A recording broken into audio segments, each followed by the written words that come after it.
untuk memasukkan tubuhnya ke dalam freezer yang sebelumnya sudah dipotong-potong. Halo stories mentari des. Jadi kali ini tuh aku mau bawain kasus kriminal yang terjadi gara-gara pelakunya ini tuh sebenarnya keinginannya itu simple. Dia tuh hanya ingin memiliki seorang anak dan keluarga kecil seperti orang-orang normal pada umumnya. Karena dia ini terlahir dari keluarga kecil dengan ayah yang temperamen, bahkan tidak memiliki kedekatan sama sekali dengan anaknya. Jadi di sini aku perkenalkan seorang perempuan yang bernama Dwejardi Estibalis Carranza Zabala. Dia ini lahir pada 6 September tahun 1978 di Meksiko. Dia seringkali dipanggil dengan nama Esti. Esti ini memiliki kelebihannya itu berbicara dalam 4 bahasa, antara lain ada bahasa Inggris, Itali, Jerman, dan Spanyol. Dia ini juga memiliki seorang adik laki-laki yang bernama Aitor Carranza Zabala. Ibunya ini bernama Angela Zabala dan ayahnya ini bernama Armando Carranza Mendoza Lopez yang berprofesi sebagai seorang jurnalis yang seringkali dia ini mendapat kecaman dari beberapa pihak karena dia ini seringkali menulis sisi negatif dari kebijakan yang diterapkan oleh pemerintah. Karena berita yang ditulisnya itu nggak jarang juga keluarga kecilnya ini sering mendapatkan ancaman dan teror-teror yang bahkan bisa mengancam nyawa. Cuman karena lama-kelamaan teror ini semakin mengancam, akhirnya keluarga ini memutuskan untuk pindah ke luar negeri. Lebih tepatnya mereka ini pindah ke Barcelona. Nah, ketika mereka pindah ini, Esti kala itu masih berusia 5 tahun. Dan kehidupan di sana itu tentu saja lebih mahal daripada di Meksiko. Alhasil ayahnya ini harus bekerja keras untuk memenuhi kebutuhan keluarga kecilnya. Gak jarang juga bahkan ayahnya ini juga mengambil lembur dan bahkan gak memiliki waktu untuk anak-anaknya. Dan karena kecapean, ayahnya ini jadi lebih sering temperamen, cepat marah-marah, dan bahkan cenderung kasar. Sehingga gap kedekatan antara ayah dan anak ini semakin jauh. Intinya Esti ini nggak bahagialah di keluarga kecilnya semenjak mereka ini pindah ke Barcelona. Bahkan Esti ini sampai berfantasi bagaimana seandainya dia ini bisa membunuh ayahnya. Cuman untungnya, fantasi itu tidak pernah direalisasikan. Tahun demi tahun berlalu, akhirnya Esti ini beranjak semakin dewasa dan hingga akhirnya dia ini kuliah di jurusan ekonomi di Universitas Barcelona. Nah, waktu awal kuliah itu Esti ini bertemu dengan seorang laki-laki yang kebetulan dia ini juga seorang mahasiswa baru yang sepantaran dengan Esti. Awalnya ini mereka hanya ngobrol-ngobrol biasa, cuman lambat laun ternyata kok mereka ini klop. Akhirnya mereka ini memutuskan untuk berpacaran. Mereka ini berpacaran cukup lama, yaitu selama 5 tahun, sampai Esti ini mulai mengajak pacarnya untuk menuju jenjang yang lebih serius. Esti juga mengutarakan kalau dia ini sebenarnya ingin memiliki seorang anak. Sayangnya pacarnya ini justru memiliki pemikiran yang sebaliknya. Pacarnya ini sama sekali tidak ingin memiliki anak. Akhirnya mereka ini memutuskan untuk putus karena tidak memiliki satu visi. Yang awalnya Esti ini berfantasi ingin membunuh ayahnya, akhirnya dia ini berfantasi ingin membunuh mantan pacarnya dengan cara merusak tabel rem agar supaya kendaraannya ini blong. Daripada merealisasikan fantasinya itu, Esti memutuskan untuk move on dan pergi ke luar negeri. Dia ini akhirnya pergi ke Jerman. Dia di sana mengambil pekerjaan sebagai penjaga toko es krim. Setelah bekerja di sana beberapa bulan, dia ini bertemu dengan seorang laki-laki penjual lemari es, yang mana kala itu dia sedang menjajakan dagangannya ini di toko es krim yang dijaga oleh Esti. Pria ini bernama Holger Holst yang berusia 14 tahun lebih tua daripada Esti. Cuman meskipun jarak di antara mereka cukup jauh, ternyata obrolan mereka ini masih nyambung satu sama lain hingga akhirnya beberapa bulan kemudian Holger ini melamar Esti dan mereka pun menikah pada tahun 2002. Setelah menikah, Esti ini mengutarakan kalau dia ini ingin memiliki seorang anak. Holger berkata kalau dia ini sebenarnya juga ingin memiliki anak, hanya saja tidak untuk dalam waktu yang cepat.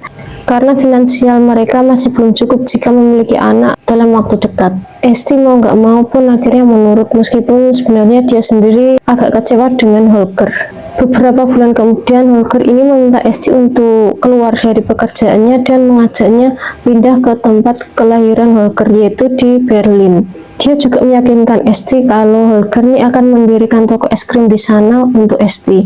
Serta dia juga berjanji pada Esti kalau mereka tinggal di Berlin, Holger juga segera ingin memiliki anak secepatnya. Akhirnya ST pun luluh dan mereka pindah ke Berlin pada tahun 2005. Sesampainya di Berlin, mereka ini menyewa sebuah apartemen kecil. Holger ini juga mulai menunjukkan sisi lain dari dirinya, yang mana uang-uang ST dan semua dokumen-dokumennya ini diminta dan disembunyikan agar ST ini nggak meninggalkan Holger untuk kembali ke negaranya. Tapi Holger ini juga menepati janji untuk mendirikan toko es krim. Hanya saja untuk masalah momongan, Holger ini tidak menepatinya. Holger ini juga menunjukkan sisi dirinya yang lain, yaitu dia ini sangat hobi mengoleksi pistol. Dia ini juga mulai bermalas-malasan dengan bermain game, bahkan dia ini juga tidak bekerja. Alhasil istilah yang mencari nafkah untuk kehidupan mereka sehari-hari. Mereka ini akhirnya jadi mulai sering cekcok dan Holger ini juga mulai mengatakan kalau dia ini sudah tidak menikahi ST dan mengatakan kalau ST ini adalah orang yang gagal, beban, dan jelek. Meskipun begitu, ST ini tetap menjalani hari-harinya sebagai penjaga toko es krimnya. Hingga akhirnya pada tahun 2007, ST bertemu dengan laki-laki penjual mesin es krim. Dia bernama Manfred Hitterberger. Awalnya ini mereka hanya bercanda, tapi lambat laun Manfred ini mulai memuji-muji ST kalau ST ini sebenarnya cantik, baik, dan ramah. Tentu saja pujian-pujian ini membuat ST menjadi baper karena kesehariannya di apartemen dia ini selalu diolok-olok oleh Holger. Diam-diam akhirnya ST dan Manfred ini menjalin hubungan. Dengan kata lain, ST ini selingkuh di belakang Holger. 2 tahun kemudian ST ini mengajukan cerai terhadap Holger. Namun setelah perceraian itu terjadi, ternyata Holger ini nggak mau pergi dari apartemen mereka. Jadi meskipun mereka ini sudah cerai, mereka ini tetap tinggal dalam satu atap. Padahal Holger ini tahu kalau ST ini sudah memiliki pacar. Pada tanggal 27 April tahun 2008 ketika ST pulang kerja, begitu dia sampai apartemen, ST ini berantem hebat dengan Holger. Holger ini kembali melecehkan dan menghina ST selama berjam-jam sepanjang malam, yang mana olok-olokan ini membuat ST kehilangan kesabaran. Hingga ada momen ketika Holger ini bermain game di komputernya, ST ini menyelinap dan mengambil pistol Beretta, salah satu koleksi Holger, kemudian menembakkannya sebanyak 3 kali dari belakang kepala, yang mana semua tembakan ini berakibat fatal. ST ini membiarkan jasad Holger tergeletak selama berhari-hari karena ST nggak tahu mau diapakan sebenarnya jasad ini. Sementara ST ini juga tetap melanjutkan aktivitas sehari-harinya seperti biasa, sampai dia menemukan ide bahwa dia ini akan membakar tubuh Holger. Hanya saja ketika dia melakukannya, apartemennya ini penuh dengan kepulan asap dan dia khawatir kalau asap ini membuat tetangga apartemennya curiga.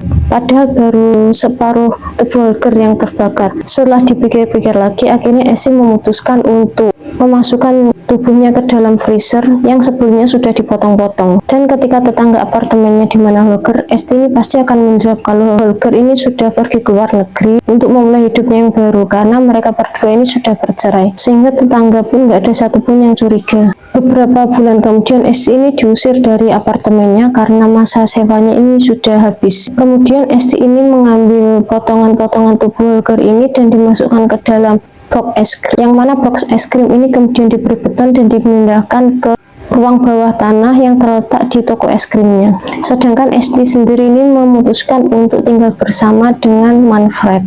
Cuman ternyata setelah mereka tinggal bersama, kebahagiaan itu nggak berlangsung lama karena ST ini lagi-lagi mengutarakan keinginannya untuk memiliki anak.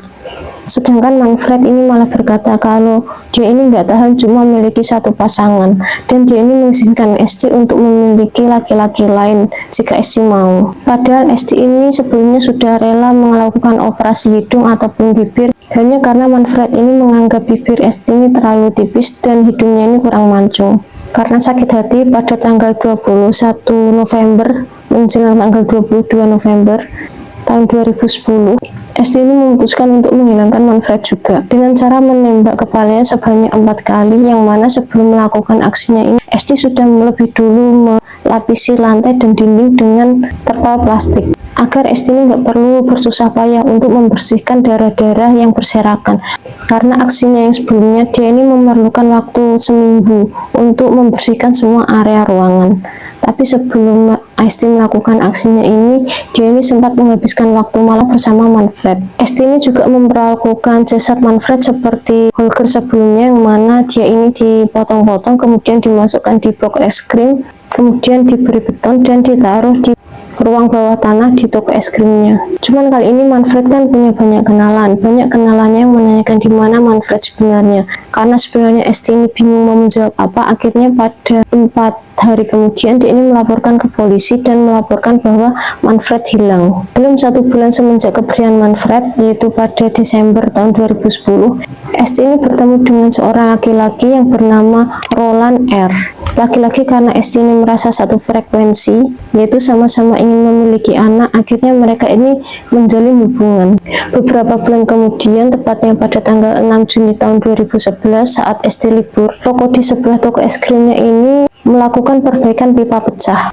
Jadi tukang pipa ini harus menjebol dinding di antara mereka.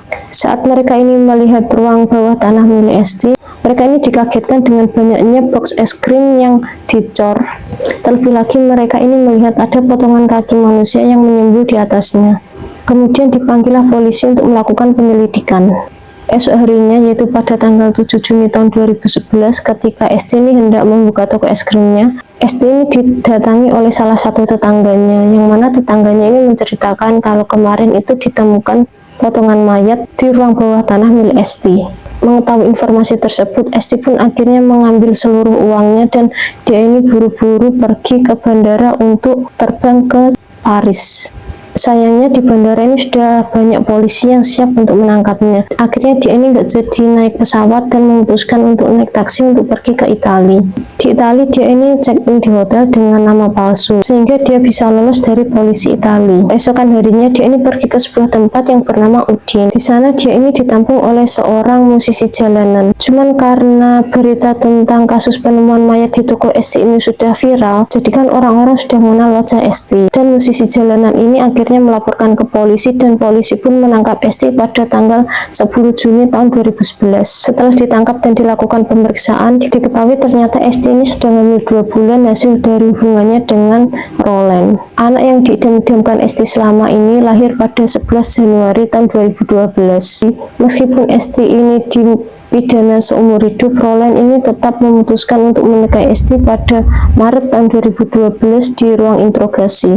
Hanya saja pernikahan ini hanya bertahan selama 6,5 tahun dan mereka ini memutuskan untuk bercerai. Selama di penjara, Esti ini menulis 2 buku yang menceritakan perjalanan hidupnya dan diterbitkan, yang mana hasil dari penjualan buku ini dikirimkan ke anaknya.